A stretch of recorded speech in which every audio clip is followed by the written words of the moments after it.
Sveiki, sveiki, mėlyjeji ir vėl. Šiandieną pas jūs pasibelsiu į namus ir pakalbėsiu tiesiog apie maistą.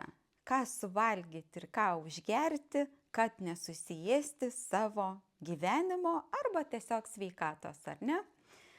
Tai mūsų visą karkasą, kaip aš sakau, visą mūsų kūną laiko tam tikri dalykai. Ir kaip jūs galvojat, kas yra tie dalykai? Tie dalykai yra vadinami baltymai. Dar kitaip labai populiariai dabar kalbama apie aminorūgštis. Tai ir yra būtent mūsų laikančio kūno karkasą laiko būtent baltymai. Tos pačios aminorūgštis. Ir kas yra tie baltymai? Ir kodėl jie yra tokie svarbus ir kodėl jiem tokia garbė yra suteikta?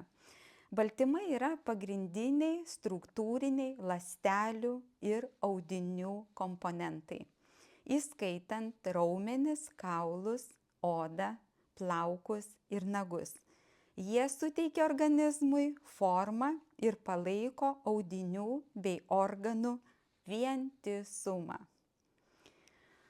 Tai jeigu mes kalbam jau apie vientisumą ir jeigu jos yra būtent tos medžiagos, kurios laiko visą mūsų karkasą, tai man tiesiog norisi iš karto pasakyti, su kuo asocijuojasi tas karkasas man. Tai kaip namas, galima sakyti, mato, toks gražus visas.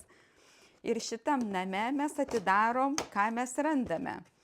Tas pačias aminorūgštis, vadinamos baltymai, okei. Ir čia yra visko labai daug. Ir ko čia yra labai daug? Šitoj dėžėje yra visi įrankiai, 22 aminorūgštis. Tai atstoja tiesiog maisto davinį, apie kurį ir paminėjau, visą maisto porciją. Ir tai yra, kas tai yra?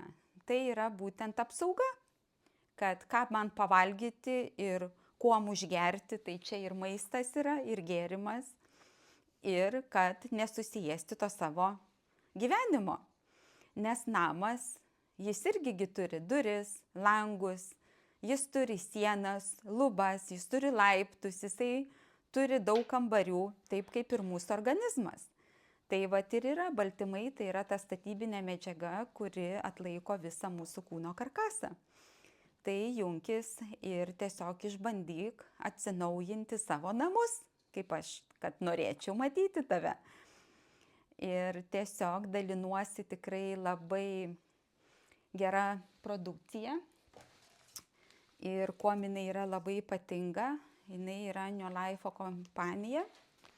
Joje yra mokslininkų patarėjo taryba, o aš irgi taip pat draugauju su mokslu ir ne tik, ir esu taip pat medikė. Esu labai neabejinga kitų žmonių skausmui, kurie turi problemas, o skaudžiausia būna tai, kad mes jau jas pradedam gydyti, pražiūrėję vieną etapą, pagrindinį, profilaktiškai. Tiesiog pamirštame, kaip ir tuos namus kartais nespėjam kitą kartą laiku išsivalyti arba ten šiukšles išsinešti, paskui viskas mums užstringa, mes turim labai daug įdėti jėgų, energijos, kad viską tą sutvarkyti. Tai aš norėčiau jums palengvinti šiek tiek. Turėkite tų gerų dalykų, kurie yra patentuoti, kurie yra saugus vartoti ir neįsileiskite į namus kažkokių tai apsišaukėlių. Tiesiog šypsokitės, gyvenkite, nepersivalgykite to, ko nereikia. Maistas yra ir vaistas, teisingas maistas, ar ne? Tai linkiu jums būti sotiem ir iki pasimatymo. Susisiekite su manim, aš galiu patarti ir daugiau dar kažko tai jums.